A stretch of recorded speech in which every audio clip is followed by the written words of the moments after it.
এটার কভার আছে আপনার কাছে? হ্যাঁ ভাই, কভার তো দেখেন তো ভাই, আমার এটার কভার আছে কি আপনার কাছে? হ্যাঁ ভাই আছে। কোনটা ভাই? এই তো ভাই, কি বলেন ভাই, এত সুন্দর কভার! এই যে দেখি ভাই কালেকশনগুলো, আমার কভারগুলো। জি ভাই, দেখেন ভাই এগুলো তো সেই কালেকশন, আপনি এগুলো কই থেকে আনেন ভাই? ভাই, এগুলা আমাদের দোকানে অ্যাভেলেবেল স্টক আছে, আপনি সব আসবেন। সময় পাওয়া যাবে? হ্যাঁ, সব সময় পাবেন। দেখি ভাই, একটা লাগাই দেখি। হ্যাঁ দেখেন ভাই,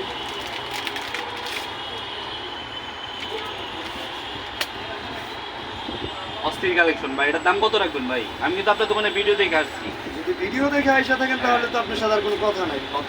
আপনি 100 টাকাই দেন। কি বলেন ভাই, নেন। সত্যি 100 টাকা? জি ভাই। ভাই দেখেন, 100 টাকায় আপনারা পেয়ে যাবেন এখানে আসলে খুবই ভালো মানের খাবার। তো যারা যারা দেরি না করে এই সপ্তাহের মধ্যে এসে এই দোকান থেকে কালেকশনগুলো করে নিন। তবে এটা কিন্তু ভাই আমি এক সপ্তাহের জন্য অফার দিছি। কি আমার বলেন পরে ভাই, এক আইসা সপ্তাহ পরে আসতে দিবেন না? না ভাই, এক সপ্তাহ একটু কমায় রাখেন শুধু ভাই, এক আজকে সপ্তাহ পরে যারা আসবে। উদ্বোধন করছি, এই জন্য আপনাদেরকে আমি 100 টাকায় এই খাবারটা দিতে এগুলো তো আমি ভাই পারতেছি। আগে কিনতাম 500-600 টাকা করে বাইরে থেকে। জি ভাই, এখনো 500-600 টাকাই দাম, কিন্তু আমি যারা ভিডিও দেখে আসে এক সপ্তাহের জন্য জি, 100 টাকা এক রাখেন। সপ্তাহের ঠিক আছে জন্য ভাই, তো আমি সবাই মাত্র এই 100 সপ্তাহের টাকায়। মধ্যে চলে আসেন এবং আপনার মোবাইলের খাবারগুলো নিয়ে যান মাত্র 100 টাকায়। জি ভাই, এটা 100 টাকা।